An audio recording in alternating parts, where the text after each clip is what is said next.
그날 아침 셔터가 끝까지 내려간 작은 빵집 앞에 한 남자가 한참을 서 있었습니다. 유리창에는 임대문이라는 종이 한 장이 붙어 있었고 안쪽에는 더 이상 빵 냄새도 불빛도 없었습니다. 매일 이 골목을 지나던 사람들은 그 빵집이 언제 사라졌는지도 모른 채 발걸음을 옮겼습니다. 아무 소리 없이, 아무 항의도 없이 그렇게 한 가게가 사라진 것입니다. 그 남자는 간판이 있던 자리를 한 번 더 올려다보고 천천히 고개를 숙였습니다. 대체 이 가게에는 무슨 일이 있었던 걸까요? 오늘 이야기는 대기업 프랜차이즈 하나가 들어온 뒤 조용히 사라져간 한 동네 빵집의 이야기입니다. 이야기의 전말이 궁금하시다면 잠시 구독 버튼 한번 눌러주십시오. 이 채널에서는 평범해 보이는 사람들의 숨겨진 인생 이야기를 라디오 사연처럼 전해드리고 있습니다. 안녕하세요. 전은입니다. 저는 이렇게 살아왔습니다. 제 나이 50을 넘길 때까지 저는 늘 빵을 만들며 살았습니다.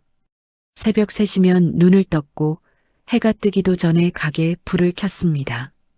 알람 시계가 울리기도 전에 몸이 먼저 깨어나곤 했습니다. 그렇게 30년을 살다 보니 새벽 3시가 제게는 아침이 되어버렸습니다. 제가 운영하던 빵집은 아주 작은 동네 빵집이었습니다. 대단할 것 없는 낡은 오븐 하나, 손때 묻은 반죽대 하나, 쇼윈도우에는 언제나 같은 빵들이 놓여 있었습니다. 크림빵, 단팥빵, 소보루, 식빵, 요즘 젊은 사람들이 좋아한다는 화려한 디저트 같은 건 만들지 못했습니다. 그저 이 동네 사람들이 좋아하는 익숙한 그 맛 그대로를 지켜왔을 뿐입니다. 겉에서 보면 그냥 평범한 제빵사였지요. 동네 사람들은 저를 보면 아이고, 오늘도 일찍 나오셨네요. 그 정도 인사를 건넸습니다. 가끔 단골 손님들이 사장님, 이 빵 맛은 변함없어요. 하고 웃으며 말해줄 때가 있었습니다. 그럴 때면 저는 그저 쑥스럽게 웃으며 그냥 늘 하던 대로 하는 거죠. 뭐, 하고 답했습니다. 특별히 잘 사는 것도 아니었고 못 사는 것도 아니었습니다. 그저 하루 벌어 하루 먹고 사는 그런 사람이었습니다. 월세를 내고 재료값을 내고 공과금을 내고 나면 손에 남는 돈은 그리 많지 않았습니다. 하지만 그것으로도 충분했습니다. 아내와 함께 저녁 식사를 하고 가끔 손주들 용돈을 쥐어주고 명절 때 고향에 다녀올 수 있으니까요. 아침 6시쯤 되면 첫 손님이 오셨습니다. 출근길에 들르시는 회사원 아저씨였는데 언제나 식빵 한 봉지와 우유를 사가셨습니다. 오늘도 잘 부탁합니다. 하는 그분의 인사에 저는 조심히 다녀오세요 하고 답했습니다. 그렇게 하루가 시작되었습니다. 오전에는 학교 가는 아이들이 들렀습니다. 동전을 꺼내 들고 아저씨, 크림빵 하나요? 하고 외치는 아이들의 목소리가 가게 안을 채웠습니다. 점심때가 되면 근처 공장에서 일하시는 분들이 오셨습니다. 사장님, 소보루 5개 포장해 주세요. 그런 주문들이 이어졌습니다. 오후가 되면 저는 다음날 팔빵을 준비했습니다. 밀가루를 체에 내리고 물과 이스트를 섞고 반죽을 치대었습니다. 반죽이 부풀어 오르는 시간 동안 저는 오븐을 청소하거나 장부를 정리했습니다. 매일 똑같은 일이었지만 그 반복 속에서 저는 평온함을 느꼈습니다. 저녁 6시쯤 되면 문을 닫았습니다. 남은 빵은 단골 할머니들께 드리거나 복지관에 기부했습니다. 버리는 것보다야 누군가 드시는 게 낫지 않은 게 제 생각이었습니다. 가게 정리를 마치고 집으로 돌아가는 길, 저는 지친 몸을 이끌고 천천히 걸었습니다. 집에 돌아오면 아내가 저녁을 차려놓고 기다리고 있었습니다. 오늘은 어땠어요? 하는 아내의 물음에 저는 그냥 그렇지 뭐. 하고 답했습니다. 사실 매일이 비슷했으니까요. 특별한 일도 없고 대단한 사건도 없는 그런 하루들이었습니다. 주말에는 가끔 손주들이 찾아왔습니다. 할아버지, 빵 만드는 거 보여줘. 하고 조르는 손주들을 데리고 가게에 가서 함께 빵을 만들기도 했습니다. 작은 손으로 반죽을 만지며 까르르 웃는 아이들을 보면 이 일을 하길 잘했다는 생각이 들었습니다. 가끔 힘들 때도 있었습니다. 새벽같이 일어나는 게 버거울 때, 허리가 아파서 서 있기 힘들 때, 재료값이 올라서 걱정될 때, 그럴 때마다 저는 생각했습니다. 그래도 나는 이 일을 사랑하니까, 빵 굽는 냄새를 좋아하니까, 손님들의 웃는 얼굴을 보는 게 좋으니까, 이렇게 살아온 세월이 어느덧 30년이 되었습니다. 돌이켜보면 대단한 성공도 없었고 큰 실패도 없었습니다. 그저 성실하게, 묵묵히 하루하루를 살아왔을 뿐입니다. 제 인생은 화려하지 않았지만 그 나름대로 의미 있었다고 생각합니다. 동네 사람들은 제 빵집을 우리 동네 빵집이라고 불렀습니다. 아이들은 자라서 어른이 되고 그 아이들이 또 자기 아이들을 데리고 왔습니다. 저도 어렸을 때 여기서 빵 사 먹었어요라고. 말하는 젊은 엄마들을 볼 때면 제가 이 동네의 작은 일부가 되었다는 걸 실감했습니다. 이것이 제가 살아온 평범한 하루들입니다. 특별할 것 없는 그러나 소중했던 시간들입니다. 저는 이렇게 빵을 만들며 사람들을 만나며 하루하루를 채워왔습니다. 그것이 제 인생이었고 저는 그 인생에 만족하며 살았습니다. 제가 그 빵집을 연 건 30을 막 넘겼을 때였습니다. 결혼하고 아이 하나 낳고 살 길이 막막해서 선택한 게 빵이었습니다. 사실 저는 원래 제빵사가 꿈은 아니었습니다. 젊었을 때는 막연히 회사원이 되고 싶었습니다. 넥타이 매고 출근하는 그런 평범한 직장인 말입니다. 하지만 학력도 변변치 않았고 배울 기술도 없었던 저에게 선택지는 많지 않았습니다. 그러던 어느 날 아내의 친척 되시는 분이 제빵 기술을 가르쳐 주셨습니다.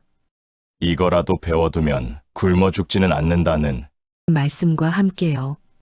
그렇게 저는 3달 동안 새벽부터 밤늦게까지 빵 만드는 법을 배웠습니다. 손에 물집이 잡히고 화상을 입기도 했지만 그때는 젊었으니까 견딜 수 있었습니다.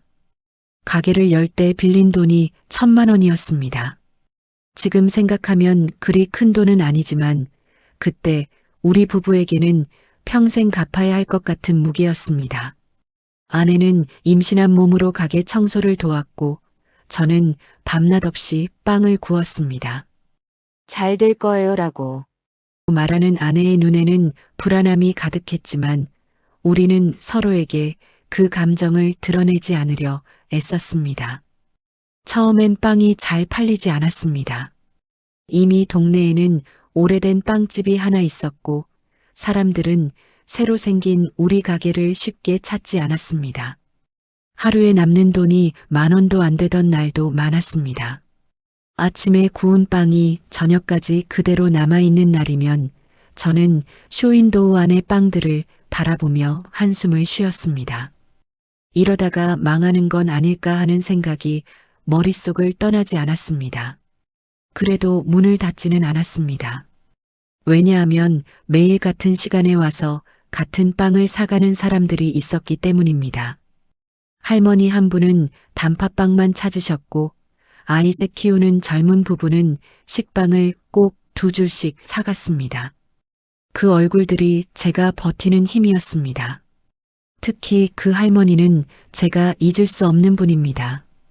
허리가 굽으셔서 지팡이를 짚고 오셨는데 비가 오나 눈이 오나 매일 오후 3시면 어김없이 가게 문을 여셨습니다. 사장님, 단팥빵 하나요. 언제나 같은 말씀, 같은 미소. 어느 날 제가 할머니, 왜 매일 오세요? 한꺼번에 여러 개 사가시면 편하실 텐데요. 라고. 여쭤봤습니다. 그랬더니 할머니께서 이렇게 말씀하셨습니다. 나는 혼자 사는데 매일 나와서 사람 얼굴 보는 게 좋아서. 그래, 사장님 얼굴 보면 하루가 든든해. 그 말을 듣는 순간 저는 울컥했습니다. 제가 만드는 빵이 단순히 배를 채우는 음식이 아니라 누군가에게는 하루를 견디는 이유가 될 수도 있다는 걸 그때 처음 알았습니다. 그날 이후로 저는 빵을 대하는 마음이 달라졌습니다. 하나하나 더 정성스럽게 만들었고 손님들을 대할 때도 더 따뜻하게 대했습니다.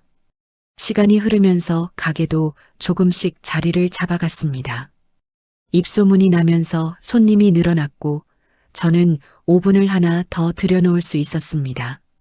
아이는 무럭무럭 자라서 학교에 들어갔고 아내는 가게 계산대를 맡았습니다. 우리 부부는 말없이 서로의 일을 도우며 하루하루를 채워갔습니다. 하지만 쉬운 날만 있었던 건 아닙니다. IMF가 왔을 때는 정말 힘들었습니다. 재료값은 치솟는데 빵값은 올릴 수가 없었습니다. 사람들이 빵 같은 건 사 먹지 않게 되었고 손님이 뚝 끊긴 적도 있었습니다. 그때는 정말 가게를 접어야 하나 심각하게 고민했습니다. 그런데 그때도 우리를 지켜준 건 단골 손님들이었습니다. 사장님, 힘내세요. 우리가 있잖아요. 그런 말들이 얼마나 큰 힘이 되었는지 모릅니다. 어떤 분은 원래 2개 사던 빵을 5개씩 사가셨고 어떤 분은 지나가다 그냥 들러서 커피라도 한 잔 사주셨습니다. 그 작은 관심들이 모여서 저희 부부는 그 어려운 시기를 버틸 수 있었습니다. 세월이 흐르면서 저도 빵집도 함께 늙어갔습니다. 30이었던 제가 40이 되고 50이 되었습니다. 처음에 들여놓았던 오븐은 낡아서 소리를 내기 시작했고 바닥 타일은 닳아서 색이 바랬습니다. 하지만 저는 가게를 새로 꾸밀 생각을 하지 않았습니다. 이 낡은 모습 그대로가 좋았기 때문입니다.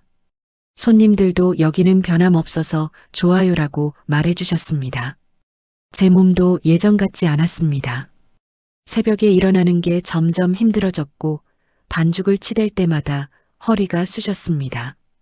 손가락 관절도 굳어서 아침에는 주먹을 펴기도 힘들었습니다. 병원에 가면 의사 선생님이 이제 쉬셔야죠라고 말씀하셨지만 저는 쉽게 가게를 놓을 수가 없었습니다. 아이가 대학을 졸업하고 취직을 했을 때 저는 한편으로 안도했습니다. 이제 내 역할은 다 했구나 싶었습니다. 아이는 가끔 아빠, 이제 그만하고 쉬세요라고. 말했지만 저는 고개를 저었습니다. 아직 괜찮아. 내가 아니면 뭘 하겠니? 그렇게 30년이라는 시간이 흘렀습니다. 그 시간 동안 동네도 많이 변했습니다. 낡은 건물들이 헐리고 새 아파트가 들어섰습니다. 옛날부터 있던 가게들은 하나둘 문을 닫았고 프랜차이즈 카페와 편의점이 그 자리를 채웠습니다. 제 빵집만 그 자리에 남아서 마치 시간이 멈춘 것처럼 서 있었습니다. 사람들은 가끔 물었습니다.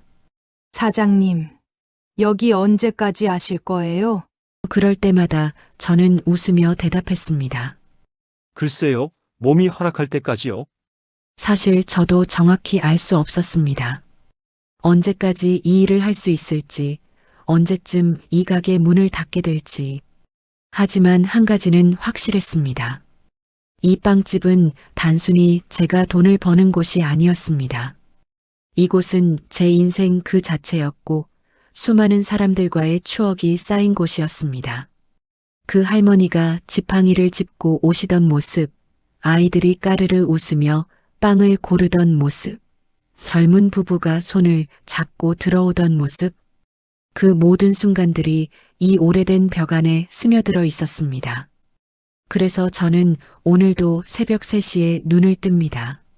늙은 몸을 일으켜 가게로 향합니다. 그리고 오븐에 불을 켭니다.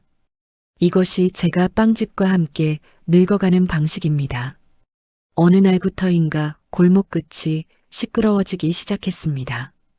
공사가 시작됐고 며칠 뒤 커다란 간판이 걸렸습니다. 대기업 프랜차이즈 빵집이었습니다.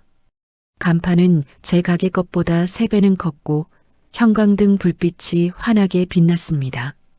밤에 보면 마치 나처럼 환했습니다. 처음에는 별 생각이 없었습니다. 손님은 각자 취향이 있는 거지. 그렇게 넘겼습니다. 저는 제 빵을 좋아하는 사람들이 있으니까 큰 빵집이 생긴다고 해서 달라질 건 없다고 생각했습니다. 30년 동안 이 자리를 지켜온 제게는 그만한 자신감이 있었습니다. 오픈 첫날 그 빵집 앞에는 긴 줄이 섰습니다. 무료 시식 행사를 한다고 했습니다. 풍선을 들고 서 있는 아르바이트생들이 지나가는 사람들에게 전단지를 나눠줬습니다. 오픈 기념 30% 할인, 10일 행사, 그런 문구들이 적혀 있었습니다. 저는 가게 안에서 그 모습을 멀리 바라봤습니다. 가슴 한구석이 답답했지만 애써 신경 쓰지 않으려 했습니다. 하지만 며칠 지나지 않아 변화가 느껴졌습니다. 사람들이 제 가게 앞에서 잠시 멈췄다가 프랜차이즈 쪽으로 발길을 돌렸습니다. 특히 젊은 사람들이 그랬습니다. 예쁘게 포장된 빵, SNS에 올릴 만한 화려한 디저트, 커피와 함께 즐길 수 있는 넓은 공간. 제 가게에는 없는 것들이었습니다. 행사, 할인, 적립. 저로서는 도저히 따라갈 수 없는 조건들이었습니다.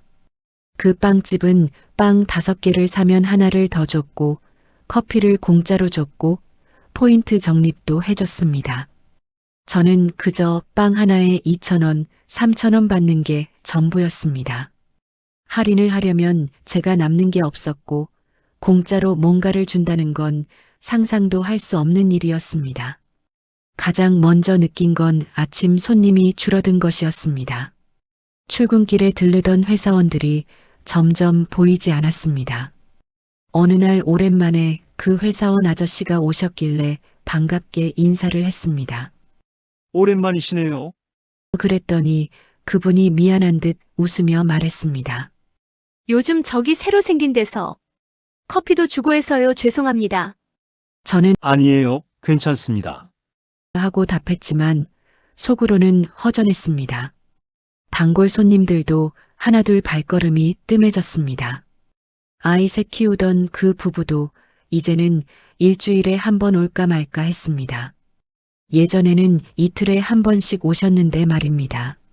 한 번은 그 부부를 프랜차이즈 빵집 앞에서 마주쳤습니다. 손에는 그 집 쇼핑백이 들려 있었습니다. 우리 눈이 마주쳤을 때 그들은 어색하게 웃었고 저도 손을 흔들며 지나쳤습니다.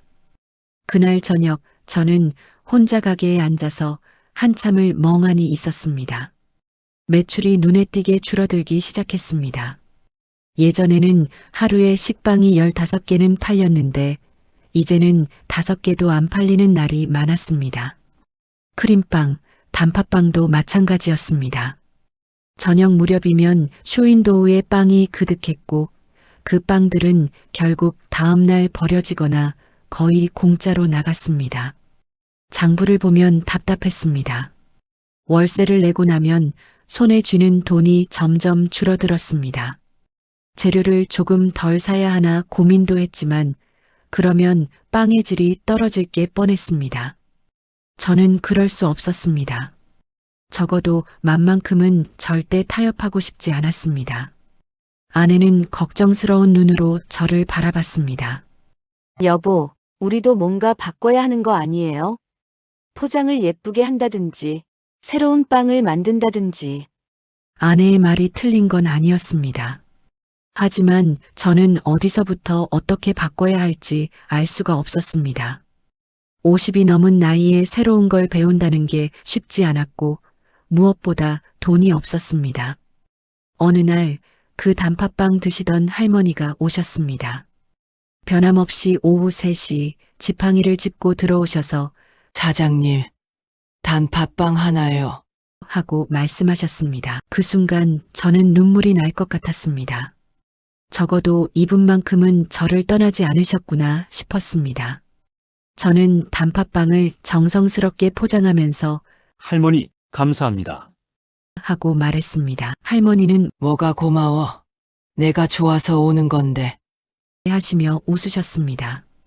하지만 그런 손님들만으로는 가게를 유지하기가 점점 힘들어졌습니다. 하루 매출이 10만 원이 안 되는 날도 생겼습니다. 10만 원으로는 월세는커녕 하루 재료비도 안 나왔습니다.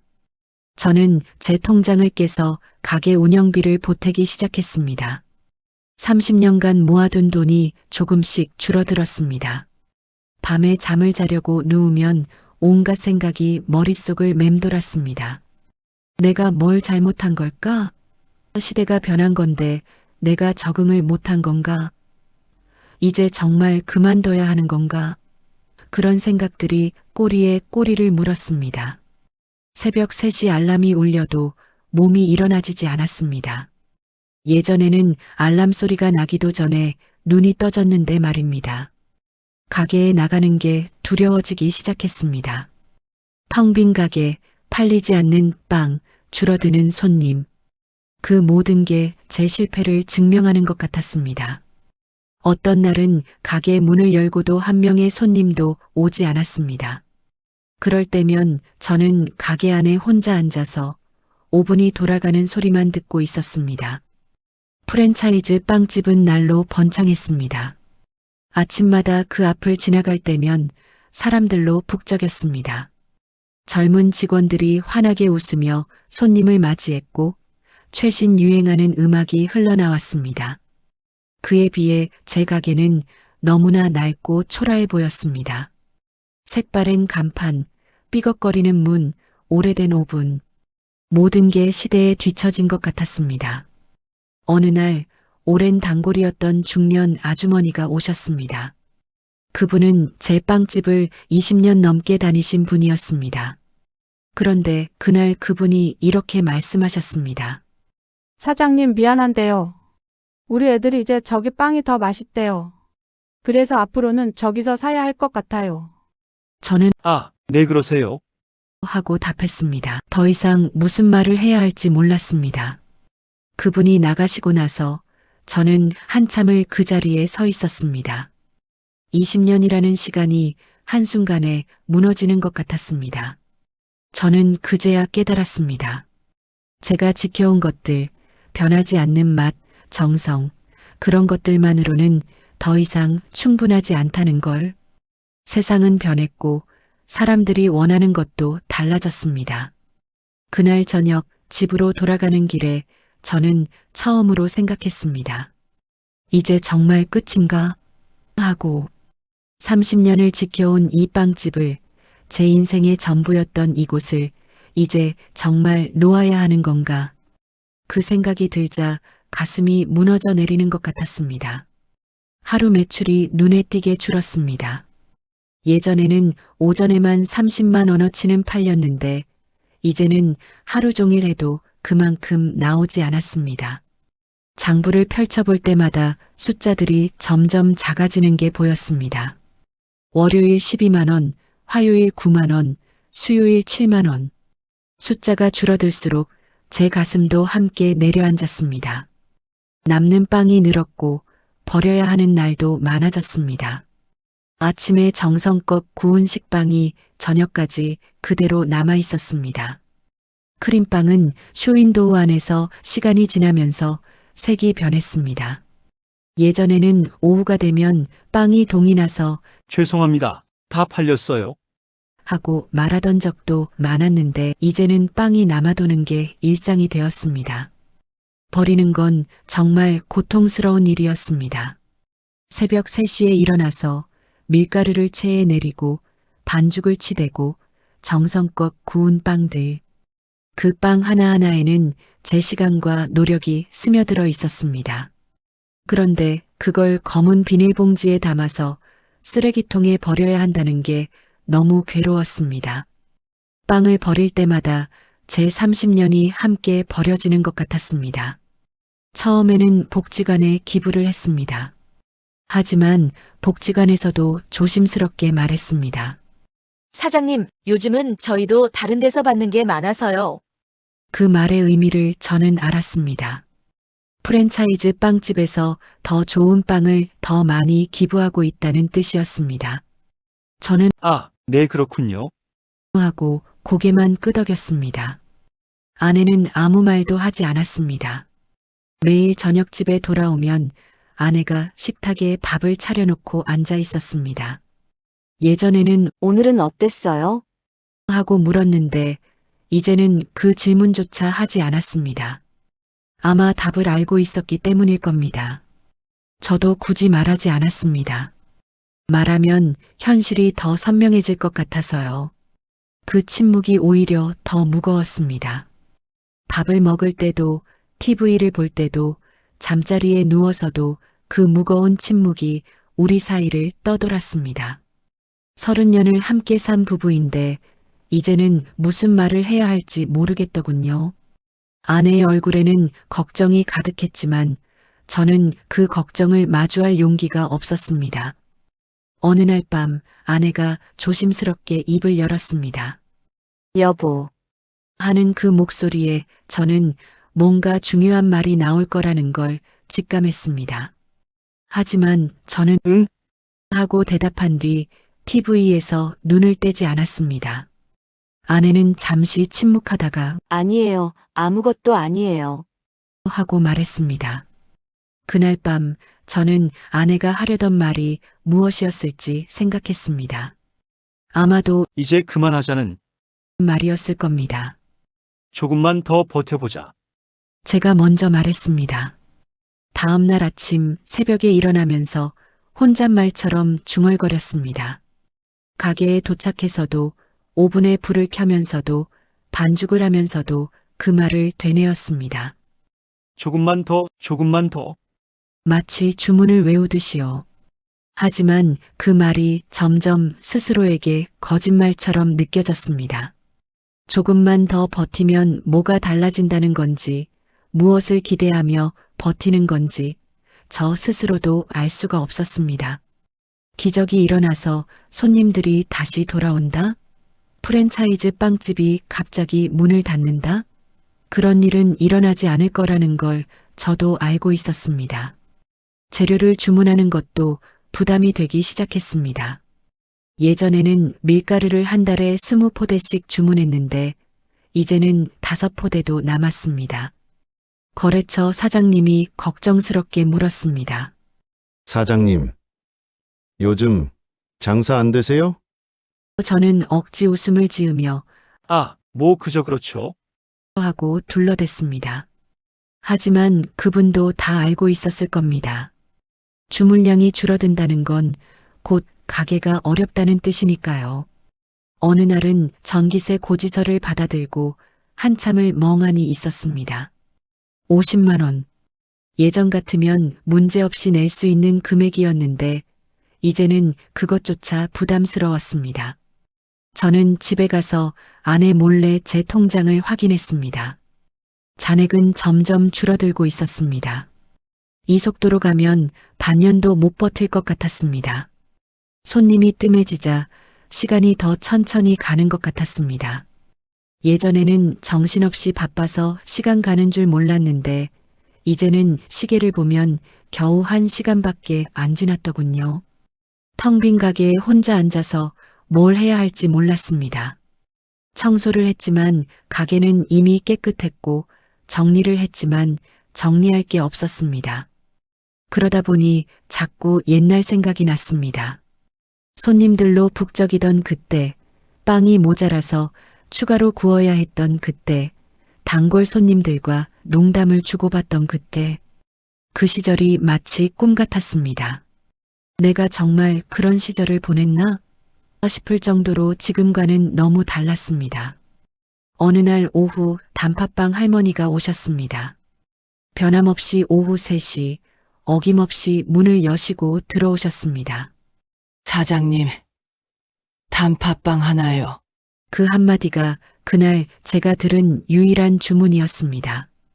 저는 할머니께 단팥빵을 드리면서 물었습니다. 할머니, 저희 빵 맛은 변함없죠? 할머니는 웃으시며 대답하셨습니다. 물론이지. 늘 똑같아. 그게 좋은 거야. 하지만 그 말이 위로가 되면서도 한편으로는 슬펐습니다. 변함없다는 것. 그게 장점이었던 시절도 있었지만 지금은 그게 단점이 되어버린 것 같았습니다. 세상은 변하는데 저만 그대로였으니까요. 저녁이 되어 가게 문을 닫을 때 저는 쇼윈도우에 남은 빵들을 바라봤습니다. 식빵 4개, 크림빵 8개, 단팥빵 5개, 소보루 7개. 오늘도 이 많은 빵이 남았습니다. 저는 그것들을 비닐봉지에 담으면서 생각했습니다. 내일은 적게 만들어야지. 하지만 저는 알고 있었습니다. 내일도 똑같이 만들 거라는 걸. 왜냐하면 만약 손님이 오셨는데 빵이 없으면 안 되니까요. 그 작은 가능성을 위해 저는 오늘도 빵을 남기는 겁니다. 집으로 돌아가는 길, 저는 프랜차이즈 빵집 앞을 지나갔습니다. 여전히 불이 환하게 켜져 있었고 사람들이 드나들었습니다. 젊은 커플이 손을 잡고 웃으면서 나왔습니다. 그들의 손에는 예쁜 포장의 빵이 들려 있었습니다. 저는 고개를 돌려 빠르게 그 앞을 지나쳤습니다.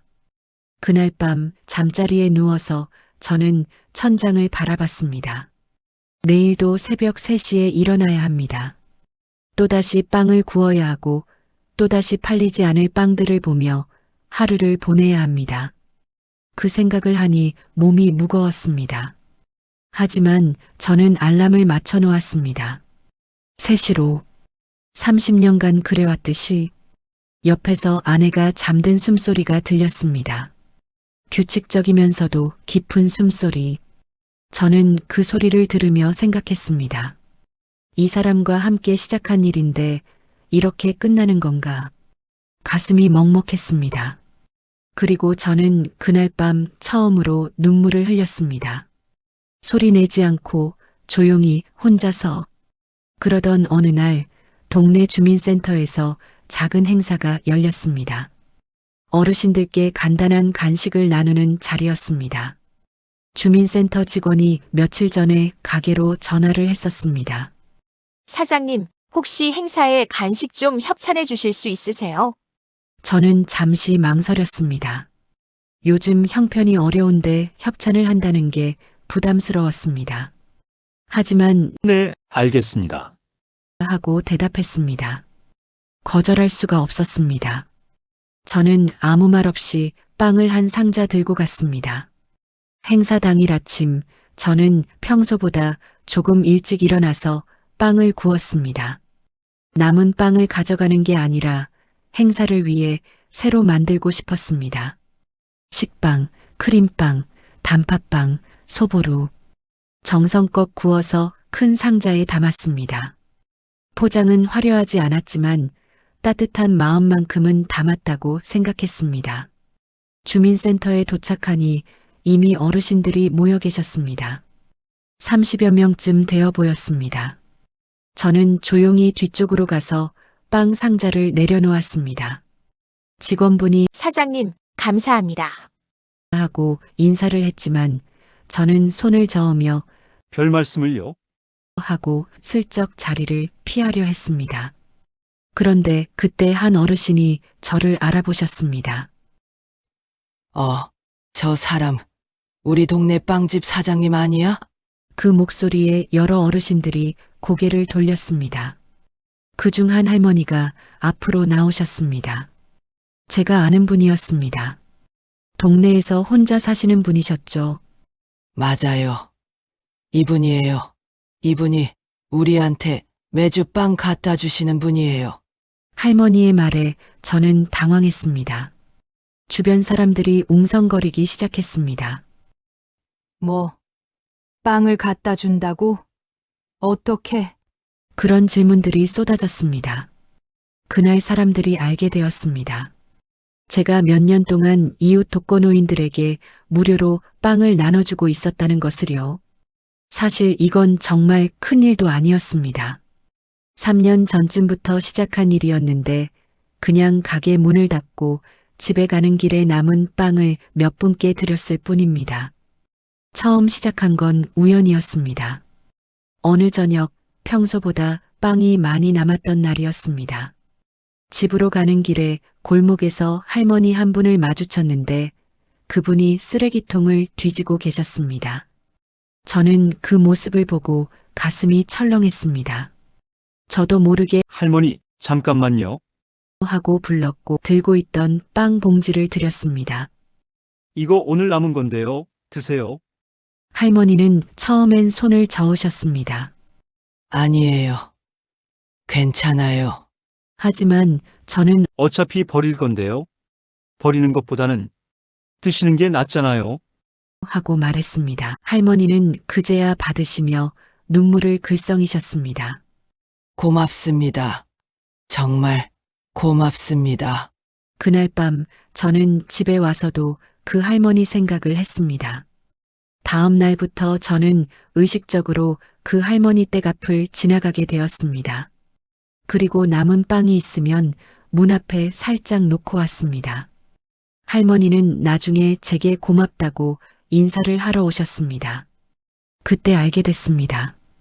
이 동네에 혼자 사시는 어르신들이 꽤 많다는 걸. 그렇게 한 분, 두 분 늘어나서 나중에는 7분께 빵을 드리게 되었습니다. 매주 화요일과 금요일 가게 문을 닫고 나서 제 낡은 오토바이에 빵을 싣고 돌았습니다. 각댁 문 앞에 조용히 놓고 오는 게 전부였습니다. 초인종을 누르지도 않았습니다. 그냥 빵을 놓고 조용히 가는 거였습니다. 아무 홍보도 하지 않았고 알리고 싶지도 않았습니다. 그냥 남는 빵을 버리는 게 아까웠을 뿐입니다. 쓰레기통에 버리느니 누군가 드시는 게 낫다는 생각이었습니다. 대단한 선행이라고 생각한 적도 없었습니다. 그저 제가 할 수 있는 작은 일이었을 뿐입니다. 하지만 그날 주민센터에서 사람들은 그걸 대단한 일처럼 받아들였습니다. 한 어르신이 말씀하셨습니다. 이 사장님이 3년째 저희한테 빵을 갖다 주세요. 한 번도 빠짐없이요. 명절에도 비가 와도 눈이 와도요. 또 다른 할머니가 덧붙였습니다. 저는 이분 빵 먹는 게 일주일에 제일 기다려지는 일이에요. 얼마나 맛있는지 몰라요. 저는 얼굴이 빨개져서 아무 말도 못했습니다. 아니에요. 그냥 남는 거라서요. 그렇게 중얼거렸지만 사람들은 박수를 쳤습니다. 저는 그게 너무 쑥스러워서 황급히 주민센터를 빠져나왔습니다. 그런데 그 일이 동네에 소문이 났습니다. 누군가 SNS에 올렸는지 아니면 입소문이 났는지 모르겠지만 며칠 뒤부터 사람들이 제 가게를 다시 찾기 시작했습니다. 오랜만에 보는 얼굴들도 있었고 처음 보는 얼굴들도 있었습니다. 사장님, 제가 주민센터 얘기 들었어요. 정말 대단하시네요. 한 아주머니가 말했습니다.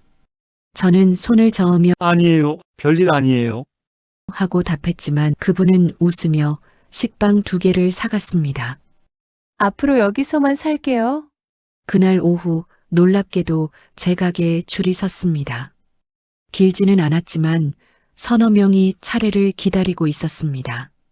얼마 만에 보는 광경인지 저는 빵을 포장하면서도 믿기지가 않았습니다. 이게 꿈인가 싶었습니다. 다음 날 지역 신문 기자가 찾아왔습니다. 사장님, 인터뷰 좀 해주실 수 있을까요? 이 동네 훈훈한 이야기를 기사로 쓰고 싶어서요. 저는 처음에 사양했습니다. 제가 뭐 특별한 일을 한 것도 아닌데요.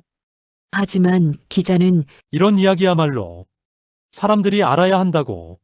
설득했습니다. 결국 저는 짧은 인터뷰를 했습니다. 제가 왜 빵을 나눠주게 됐는지, 얼마나 오래 했는지 그런 이야기들을 담담하게 말했습니다.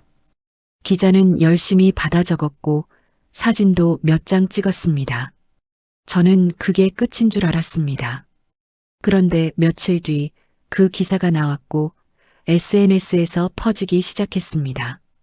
30년 된 동네 빵집 주인의 숨은 선행, 묵묵히 이웃을 돕는 빵집 사장님, 그런 제목들이었습니다. 댓글에는 이런 가게를 살려야 한다. 프랜차이즈보다 이런 곳이 진짜다. 꼭 가보고 싶다 같은 말들이 달렸습니다. 그리고 정말로 사람들이 찾아오기 시작했습니다. 멀리서부터 일부러 찾아오는 사람들도 있었습니다. 사장님 가게가 여기 맞죠? 기사 보고 왔어요. 젊은 사람들이 와서 사진을 찍고 빵을 사고 맛있어요. 하고 말하며 돌아갔습니다. 매출이 조금씩 올라가기 시작했습니다. 10만 원도 안 나오던 하루 매출이 20만 원, 30만 원으로 늘어났습니다. 아직 예전만큼은 아니었지만 희망이 보였습니다. 빵을 버리는 일도 줄어들었습니다. 저는 여전히 화요일과 금요일에 어르신들께 빵을 갖다 드렸습니다. 이제는 사람들이 알고 있지만 그래도 조용히 예전처럼 문 앞에 놓고 오는 방식을 고수했습니다. 그게 제 방식이었으니까요. 어느 날 저녁 집으로 돌아가는 길에 아내가 물었습니다. 여보, 요즘 손님 좀 늘었죠? 저는 고개를 끄덕였습니다.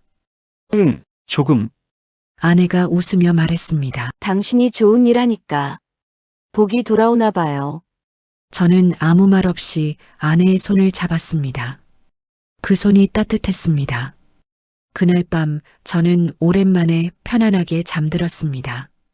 어쩌면 끝이 아닐지도 모른다는 작은 희망을 품고서 그 일 이후로 사람들의 시선이 조금 달라졌습니다. 그 빵집 사장님이 그런 분이었어? 이런 말이 들렸습니다. 길을 걷다가 마주치는 이웃들이 예전보다 밝게 인사를 건넸습니다. 사장님, 좋은 일 하신다며요? 그럴 때마다 저는 쑥스러워서 손을 저으며 아니에요. 별일 아니에요. 하고 대답했습니다. 처음 며칠간은 확실히 손님이 늘었습니다. 기사를 보고 찾아온 사람들, 소문을 듣고 온 사람들로 가게가 북적였습니다. 어떤 손님은 사장님, 응원합니다. 라고. 말하며 빵을 사갔고 어떤 손님은 이런 가게가 오래오래 남아야죠. 라며 격려해 주었습니다. 그 말들이 저는 고마웠습니다. 정말로요. 하지만 시간이 흐르면서 그 열기는 점차 식어갔습니다. 일주일이 지나고 2주일이 지나자 처음에 그 북적임은 사라졌습니다. 호기심으로 한번 와본 사람들은 다시 오지 않았습니다. 멀리서 일부러 찾아왔던 사람들도 발길이 뜸해졌습니다. 결국 남은 건 원래 있던 단골 손님 몇 분뿐이었습니다. 이미 흐름은 되돌릴 수 없었습니다. 한번 프랜차이즈로 옮겨간 손님들은 돌아오지 않았습니다. 기사를 보고 감동받았다고 말하던 사람들도 결국 편리함을 택했습니다. 프랜차이즈는 집 앞에 있었고 늦은 밤까지 열었고 신상품이 계속 나왔으니까요. 제 가게는 여전히 저녁 6시면 문을 닫았고 메뉴는 30년 전과 똑같았습니다.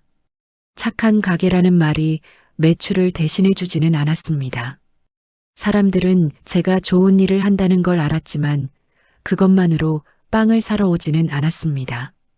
착하다고 해서 맛이 더 좋아지는 건 아니었고 포장이 더 예뻐지는 것도 아니었으니까요. 결국 사람들은 자신에게 편리한 선택을 했습니다. 그게 당연한 일이었습니다. 저는 그걸 탓할 수 없었습니다. 사람들이 잘못된 건 아니었으니까요. 다만 현실이 그런 거였습니다. 감동은 일시적이지만 편리함은 지속적입니다. 착한 마음은 한순간이지만 생활의 습관은 매일매일입니다. 어느 날 기자가 다시 찾아왔습니다. 사장님, 그 이후로 어떠세요? 후속 기사를 쓰려고요. 저는 잠시 망설이다가 솔직하게 말했습니다. 처음엔 좀 나아졌는데요. 지금은 다시 예전 같아요. 기자는 안타까운 표정을 지었습니다. 그래도 포기하지 마세요. 좋은 일 하시는 거 사람들이 다 알잖아요. 하지만 저는 알고 있었습니다. 안다는 것과 행동하는 것은 다르다는 걸요. 사람들은 제 이야기를 듣고 감동받았지만 그게 소비로 이어지지는 않았습니다. SNS에 좋아요를 누르는 것과 실제로 가게를 찾는 것은 완전히 다른 일이었습니다. 더 힘든 건 기대를 했다는 것이었습니다. 잠깐이나마 손님이 늘었을 때 저는 어쩌면 다시 일어설 수 있을지도 모른다고 생각했습니다. 그 짧은 희망이 오히려 지금의 현실을 더 견디기 힘들게 만들었습니다. 한 번도 올라가지 않았다면 떨어지는 고통도 없었을 텐데 잠깐 맛본 희망 때문에 다시 바닥으로 떨어지는 게 더 고통스러웠습니다. 어느 날 저녁 단팥빵 할머니께 빵을 갖다 드리고 돌아오는 길이었습니다. 프랜차이즈 빵집 앞을 지나는데 제가 아는 얼굴이 보였습니다. 주민센터 행사에서 앞으로 여기서만 살게요라고 말했던 그 아주머니였습니다. 그분은 프랜차이즈 빵집에서 나오면서 크고 화려한 쇼핑백을 들고 있었습니다. 우리 눈이 마주쳤습니다. 아주머니는 순간 당황한 표를 지었습니다. 그리고 어색하게 웃으며 지나갔습니다. 저는 아무 말도 하지 않았습니다. 뭐라고 할 수 있겠습니까? 그분이 어디서 빵을 사든 그건 그분의 자유였습니다. 하지만 가슴은 아팠습니다. 배신감을 느낀 건 아니었습니다. 다만 결국 제가 할 수 있는 게 아무것도 없다는 무력감이 들었습니다. 좋은 일을 해도 30년을 성실하게 살아도 시대의 흐름 앞에서는 아무 소용이 없다는 걸 깨달았습니다. 집에 돌아와서 아내에게 말했습니다. 여보, 나 이제 정말 한계인 것 같아. 아내는 한참을 말없이 저를 바라보다가 조용히 말했습니다. 당신이 결정하세요. 제가 뭐라고 할 수는 없어요. 다만 아내는 말을 잠시 멈췄다가 이어갔습니다. 후회 없는 선택을 하세요. 후회 없는 선택. 그게 뭘까요? 계속 버티는 게 후회 없는 선택일까요? 아니면 깔끔하게 정리하는 게 후회 없는 선택일까요? 저는 알 수가 없었습니다. 다음 날 새벽 평소처럼 3시에 일어났습니다. 하지만 몸이 움직이지 않았습니다. 침대에 누워서 천장만 바라봤습니다. 오늘은 쉴까? 그런 생각이 들었습니다.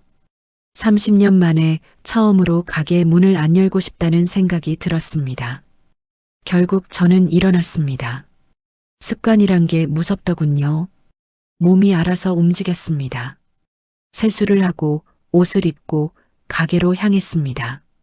어두운 골목을 걸으면서 생각했습니다. 나는 왜 이러고 있는 걸까? 대체 뭘 위해서? 가게 문을 열고 불을 켰습니다.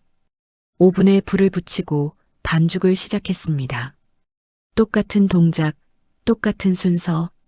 하지만 이제는 그 모든 게 기계적으로 느껴졌습니다. 예전처럼 빵 굽는 냄새가 좋지 않았습니다. 반죽을 치대는 게 즐겁지 않았습니다. 오전이 되어도 손님은 오지 않았습니다. 오후가 되어도 마찬가지였습니다. 단팥빵 할머니만 어김없이 오셔서 빵 하나를 사가셨습니다. 사장님, 요즘 왜 이렇게 안 좋아 보여요? 할머니가 걱정스럽게 물었습니다. 저는 억지로 웃으며 아니에요. 괜찮아요. 하고 답했습니다. 저녁이 되어 문을 닫을 때 오늘 하루 매출은 겨우 8만 원이었습니다. 월세는커녕 전기세도 안 나오는 금액이었습니다. 저는 쇼윈도우에 남은 빵들을 보며 한숨을 쉬었습니다. 오늘도 이렇게 많이 남았구나. 빵을 봉지에 담으면서 문득 깨달았습니다. 사람들이 제 선행에 감동받은 건 맞지만 그게 제 빵집을 살리지는 못한다는 거요. 세상은 감동만으로 돌아가지 않습니다. 결국 편리함과 가격과 유행이 사람들의 선택을 좌우합니다. 그날 밤 저는 처음으로 진지하게 폐업을 고민했습니다. 언제까지 이렇게 버틸 수 있을까? 통장 잔액은 점점 줄어들고 빚은 늘어나고 몸은 점점 힘들어지는데 착한 사람이라는 칭찬이 대체 무슨 소용일까? 침대에 누워서 저는 눈을 감았습니다. 하지만 잠은 오지 않았습니다. 머릿속으로 온갖 계산을 했습니다. 지금 정리하면 얼마나 손해를 볼까? 조금 더 버티면 나아질까? 아니면 더 악화될까? 그런 생각들이 새벽까지 이어졌습니다. 시계를 보니 새벽 2시 반이었습니다. 30분 후면 일어나야 하는 시간이었습니다. 저는 알람을 껐습니다. 그리고 다시 눈을 감았습니다. 오늘 하루쯤은 쉬어도 되지 않을까? 그런 생각을 하면서 제가 그렇게 살아온 데에는 이유가 있었습니다. 사람들은 제가 그저 착한 사람이라고 생각했지만 사실 저는 빚을 갚고 있었던 겁니다. 돈으로 갚을 수 없는 마음의 빚을요. 젊은 시절 저도 한번 크게 실패했습니다. 그건 빵집을 열기 전 제가 28이었을 때의 일입니다. 그때 저는 작은 사업을 한다고 친구와 함께 돈을 모았습니다. 당시 유행하던 치킨집을 차리려고 했었죠. 친구는 요리를, 저는 장사를 맡기로 했습니다. 처음 몇 달은 잘 됐습니다. 손님도 꽤 있었고 돈도 제법 벌었습니다.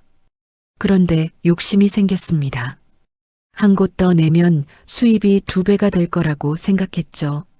그래서 은행 대출을 받고 지인들에게 돈을 빌려서 2번째 가게를 열었습니다. 하지만 그게 실수였습니다. 2번째 가게는 위치가 안 좋았고 관리가 안 됐습니다. 첫 번째 가게도 소홀해지면서 손님이 줄었습니다. 불과 6개월 만에 2 가게 모두 망했습니다. 빚만 3천만 원이 남았습니다. 지금으로 치면 억 단위가 넘는 돈이었습니다. 빚을 지고 사람들에게 손가락질을 받았습니다. 돈을 빌려준 사람들이 매일 집으로 찾아왔습니다. 언제 갚을 거야? 내가 널 믿었는데 이게 뭐야? 그런 말들을 들으며 고개를 숙였습니다. 변명할 수도 없었습니다. 제 욕심 때문이었으니까요. 가장 힘들었던 건 아내의 눈빛이었습니다. 아내는 반대했었습니다. 2번째 가게를 내는 것을요. 욕심내지 말아요. 지금도 충분해요. 하지만 저는 듣지 않았습니다. 그리고 결국 모든 걸 날려버렸습니다. 아내는 한마디 원망도 하지 않았습니다. 그게 오히려 더 견디기 힘들었습니다. 그때 아내는 임신 중이었습니다. 배가 불러오는 아내를 보면서 저는 매일 밤 잠을 이룰 수가 없었습니다. 어떻게 이 아이를 키우지? 나는 아무것도 없는데. 그런 생각뿐이었습니다. 어떤 날은 한강에 가서 물만 멍하니 바라봤습니다. 그냥 사라지고 싶다는 생각도 했습니다. 그때 도와준 사람들이 바로 동네의 평범한 사람들이었습니다. 제가 살던 동네는 여기가 아니었습니다. 서울 변두리의 작은 동네였죠. 그곳 사람들이 저를 일으켜 세워주었습니다. 먼저 동네 슈퍼 아저씨가 오셨습니다. 저한테 50만 원을 빌려준 분이었는데 사장님, 이거 그냥 드릴게요. 갚지 않아도 돼요라고. 말씀하셨습니다. 저는 고개를 저었습니다. 아니에요. 꼭 갚을게요. 그랬더니 아저씨가 웃으며 말했습니다. 그럼 나중에 내가 잘 살게 되면 그때 남 좀 도와줘. 그게 갚는 거야. 다음은 세탁소 아주머니였습니다. 100만 원을 빌려주셨던 분인데 이분도 같은 말씀을 하셨습니다. 애 낳을 사람한테 무슨 돈을 받아. 나중에 형편 나아지면 그때 힘든 사람 좀 도와줘. 그렇게 한 분, 2분, 7분이 빌려준 돈을 그냥 주겠다고 하셨습니다. 하지만 저는 받아들일 수가 없었습니다. 제 잘못으로 빚진 건데 어떻게 그냥 받을 수 있겠습니까? 저는 무릎을 꿇고 말했습니다. 꼭 갚겠습니다. 시간이 걸려도 꼭 갚겠습니다. 그러자 동네 이장님이 말씀하셨습니다. 그래. 그럼 일단 일어서서 다시 시작해. 그게 먼저야. 그래서 저는 다시 일어났을 때 조용히 갚고 싶었습니다. 그분들이 준 건 돈만이 아니었습니다. 믿음이었고 두 번째 기회였습니다. 그 빚을 어떻게 갚아야 할까 고민했습니다. 돈으로는 부족했습니다. 그 이상의 뭔가가 필요했습니다. 그래서 시작한 게 빵집이었습니다. 실패의 교훈을 안고 욕심내지 않고 성실하게 살기로 했습니다. 하나의 가게, 하나의 오븐, 그것만으로 평생을 살기로 했습니다. 제 아내의 친척이 제빵 기술을 가르쳐 주셨고, 저는 새벽부터 밤까지 연습했습니다. 첫 번째 빵집을 열었을 때 동네 사람들이 축하해 주러 왔습니다. 그때 정말 눈물이 났습니다. 제가 망했을 때도 손가락질하지 않고 다시 일어서는 걸 응원해 준 그분들. 그 마음이 얼마나 고마웠는지 모릅니다. 그 후로 저는 빚을 갚기 시작했습니다. 돈을 갚는 건 오래 걸렸습니다. 10년이 넘게 걸렸습니다. 조금씩 갚아나갔습니다. 마지막 돈을 갚았을 때 저는 쉰이 다 되어 있었습니다. 하지만 그때도 저는 알고 있었습니다. 돈만 갚는다고 끝나는 게 아니라는 걸요. 그래서 저는 다른 방식으로 갚기 시작했습니다. 동네에서 힘든 사람을 보면 돕기로 했습니다. 큰 일은 못해도 작은 일이라도 하자고 다짐했습니다. 그게 독거노인들에게 빵을 나눠주는 일이었습니다. 처음 그 쓰레기통을 뒤지던 할머니를 봤을 때 저는 예전의 제 모습이 떠올랐습니다. 망했을 때의 저, 아무것도 할 수 없었던 저, 사라지고 싶었던 저. 그래서 그냥 지나칠 수가 없었습니다. 그 할머니를 도운 건 할머니를 위해서이기도 했지만 동시에 예전의 저를 구하는 일이기도 했습니다. 그렇게 3년을 계속했습니다. 7분의 어르신들께 매주 빵을 갖다 드렸습니다. 그분들이 저에게 고맙다고 할 때마다 저는 속으로 생각했습니다. 아니에요. 제가 더 고마워요. 이렇게 갚을 수 있게 해주셔서. 사람들은 제가 선행을 한다고 생각했지만 저는 빚을 갚고 있었을 뿐입니다. 아내도 그 이유를 알고 있었습니다. 그래서 아내는 힘들어도 한마디 불평 없이 제 옆을 지켜줬습니다. 어느 날 제가 빵을 들고 나갈 준비를 하고 있는데 아내가 조용히 말했습니다. 당신 정말 대단해요. 그때 망했을 때 포기했어도 아무도 뭐라 안 했을 거예요. 근데 다시 일어섰잖아요. 저는 고개를 저었습니다. 대단한 게 아니에요. 그냥 해야 할 일을 한 거예요. 그런데 이제 그 빵집마저 문을 닫게 될 상황이 되었습니다. 제가 30년간 지켜온 이 자리, 빚을 갚던 이 자리를 떠나야 할지도 모른다는 생각에 가슴이 무너졌습니다. 단순히 생계의 문제가 아니었습니다. 이곳은 제 구원의 자리였습니다. 제가 다시 사람이 된 곳이었습니다. 어느 날 밤 저는 오래된 상자를 꺼냈습니다. 그 안에는 옛날 사진들이 있었습니다. 첫 번째 빵집을 열던 날의 사진, 동네 사람들이 축하해 주러 온 사진, 그리고 빚을 다 갚은 날 아내와 함께 찍은 사진. 그 사진들을 보며 저는 울었습니다. 아내가 옆에 앉았습니다. 여보, 괜찮아요. 우리 또다시 시작하면 돼요. 하지만 저는 알고 있었습니다. 이제 다시 시작할 나이도 힘도 없다는 걸요. 30이었던 제가 이제 50을 넘었습니다. 그때는 젊어서 무섭지 않았지만 이제는 두려웠습니다. 저는 사진을 다시 상자에 넣으며 생각했습니다. 어쩌면 제 빚 갚기는 여기서 끝나는 건가? 더 이상 갚을 수 없는 건가? 그 생각이 들자 너무 슬펐습니다. 아직 다 갚지 못한 것 같은데, 아직 할 일이 남은 것 같은데. 하지만 한 가지는 확실했습니다. 제가 그동안 살아온 방식에는 후회가 없다는 것. 비록 빵집이 문을 닫는다 해도 제가 걸어온 길만큼은 부끄럽지 않다는 것. 그게 제게는 위안이 되었습니다. 그날 밤 저는 오랜만에 편안하게 잠들었습니다. 내일 무슨 일이 일어날지 모르지만 적어도 오늘까지의 제 삶은 떳떳했으니까요. 그것만으로도 감사했습니다. 결국 가게를 정리하는 날이 왔습니다. 더 이상 버틸 수가 없었습니다. 통장 잔액은 바닥났고 밀린 월세는 석 달치가 되었습니다. 건물주가 마지막 통보를 했을 때 저는 알았습니다. 이제 정말 끝이라는 것을요. 그날도 저는 새벽에 일어나 마지막 빵을 구웠습니다. 알람은 울리지 않았습니다. 그럴 필요가 없었으니까요. 하지만 몸이 알아서 깼습니다. 30년의 습관이란 게 그런 거였습니다. 마지막 날인데도 저는 3시에 눈을 떴고 옷을 입고 가게로 향했습니다. 가게 문을 열 때의 그 기분을 어떻게 설명해야 할까요? 슬펐지만 담담했습니다. 예상했던 일이었으니까요.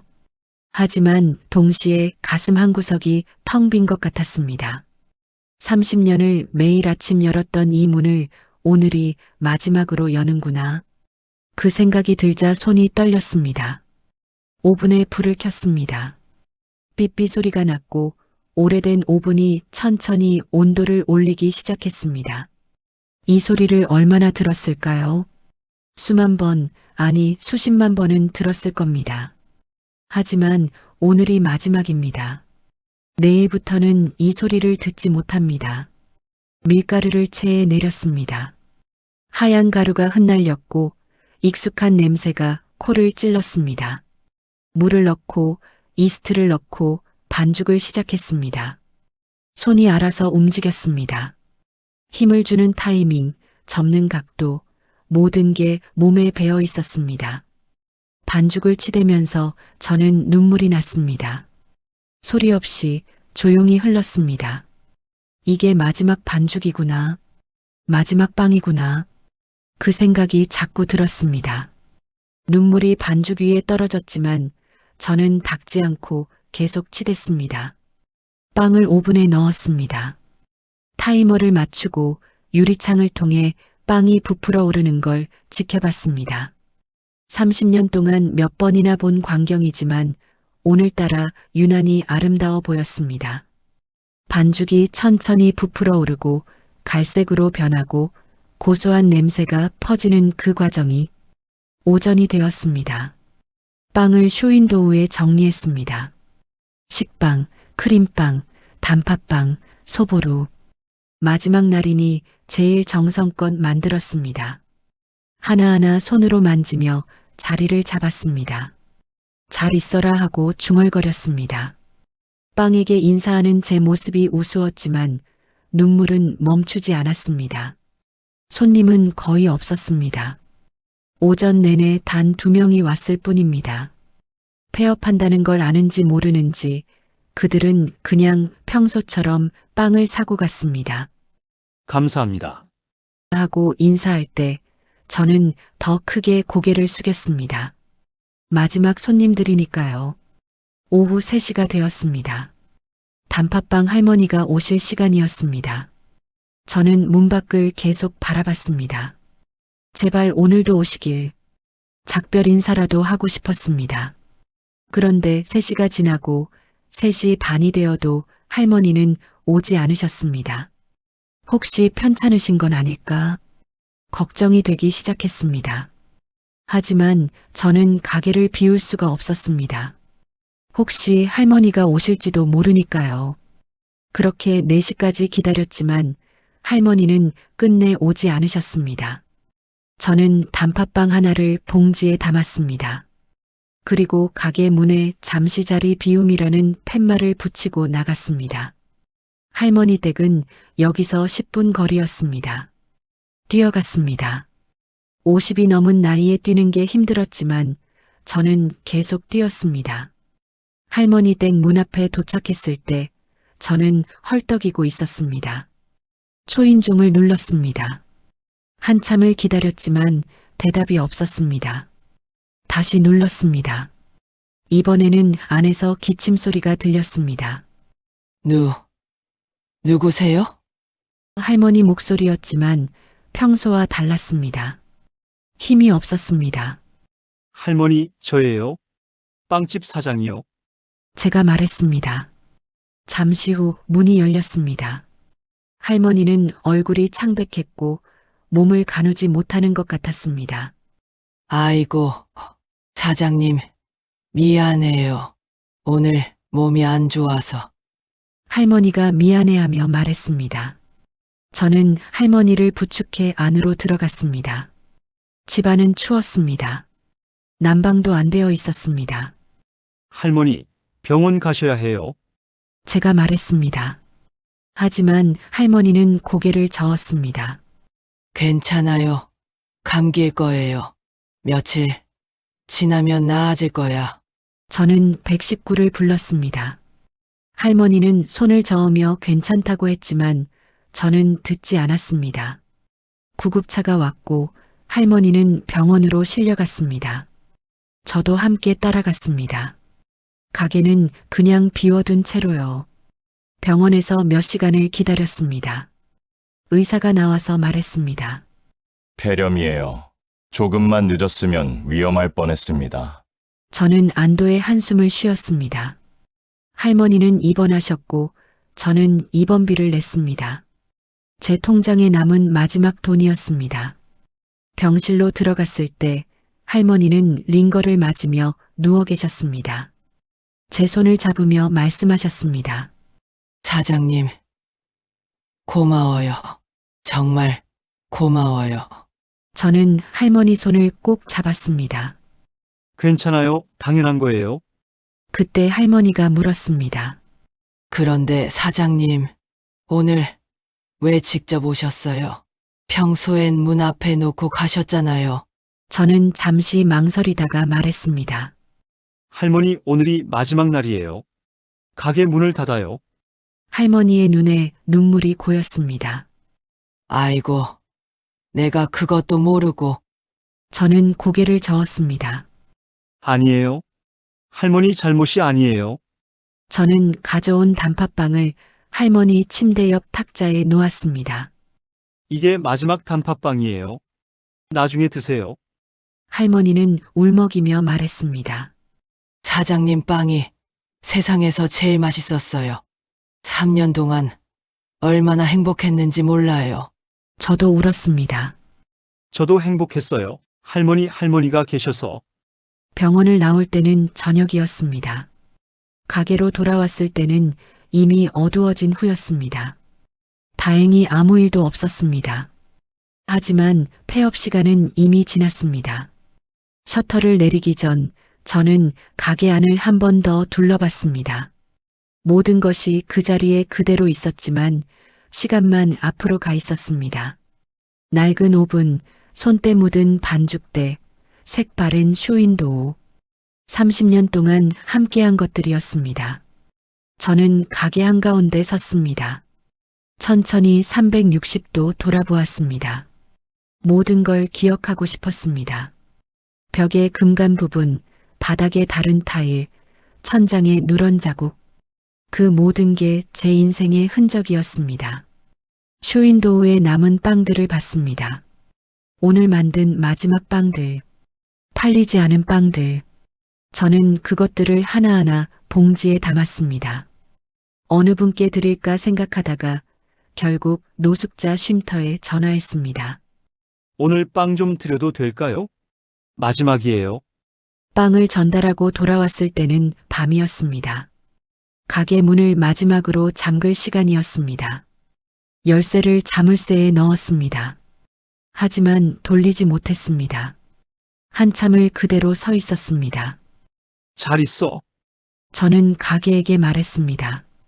30년 동안 고마웠어. 그리고 천천히 열쇠를 돌렸습니다. 찰칵 소리가 났습니다. 마지막 소리였습니다. 셔터를 내렸습니다. 덜컹거리는 소리를 내며 천천히 내려갔습니다. 그 소리가 유난히 크게 들렸습니다. 셔터가 완전히 내려갔을 때 저는 그 앞에 한참을 서 있었습니다. 지나가던 사람들이 저를 봤습니다. 하지만 아무도 말을 걸지 않았습니다. 그냥 스쳐 지나갔습니다. 저는 그게 좋았습니다. 혼자 있고 싶었으니까요. 집으로 돌아가는 길 골목을 걸으며 뒤를 돌아봤습니다. 어둠 속에 가라앉은 제 가게가 보였습니다. 불이 꺼진 간판, 내려진 셔터. 30년의 끝이 그렇게 보였습니다. 아내가 문 앞에서 저를 기다리고 있었습니다. 아무 말 없이 저를 안아줬습니다. 저는 아내의 품에서 마침내 소리내어 울었습니다. 30년이 무너지는 소리였습니다. 지금도 그 골목을 지나면 그 자리가 보입니다. 제 빵집이 있던 곳, 지금은 다른 가게가 들어서 있습니다. 작은 카페라더군요. 인테리어가 깔끔하고 세련됐습니다.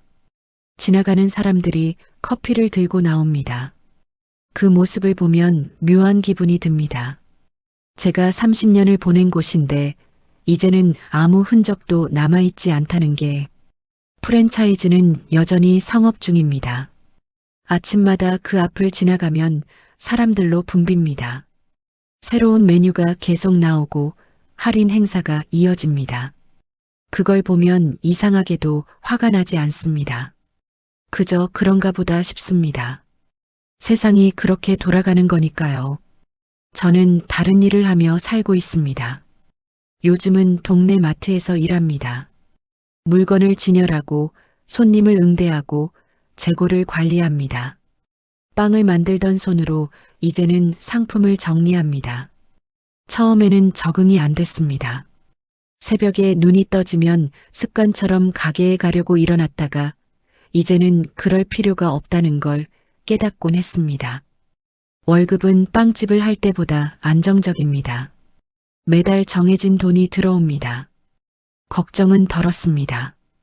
빵이 안 팔리면 어쩌나, 월세를 못 내면 어쩌나, 그런 걱정은 이제 하지 않아도 됩니다. 아내는 그게 좋다고 합니다. 이제 좀 편하게 살아요. 아내의 말에 저도 고개를 끄덕입니다. 하지만 가끔 빵 냄새가 그립습니다. 출근길에 베이커리 앞을 지나갈 때면 발걸음이 느려집니다. 각 구운 빵 냄새가 바람에 실려옵니다. 그 냄새를 맡으면 가슴이 찡합니다. 손이 반죽을 만지고 싶어 합니다. 몸이 기억하고 있나 봅니다. 30년의 시간을. 후회는 하지 않으려 합니다. 후회한다고 달라지는 건 없으니까요. 다만 가끔 생각합니다. 제가 다르게 했더라면 어땠을까? 프랜차이즈가 들어왔을 때 저도 뭔가 변화를 시도했더라면, 새로운 메뉴를 개발하거나 인테리어를 바꾸거나 SNS를 시작했더라면, 그랬으면 달라졌을까요? 아마 아니었을 겁니다. 제게는 그럴 자본도 없었고 그럴 능력도 없었습니다. 50이 넘은 나이에 새로운 걸 배우기엔 너무 늦었습니다. 그리고 무엇보다 저는 제 방식을 바꾸고 싶지 않았습니다. 변함없는 맛, 성실함, 정직함. 그게 제 가치였으니까요. 다만 가끔 그런 생각은 듭니다. 그 빵집이 사라지지 않았다면 이 동네는 조금 달라지지 않았을까?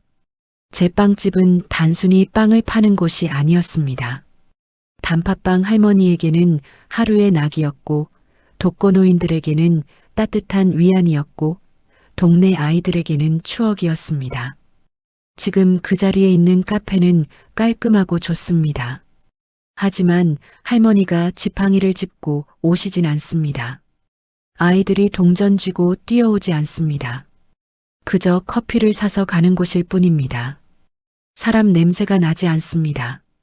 어느 날 마트에서 일하고 있는데 누군가 저를 불렀습니다.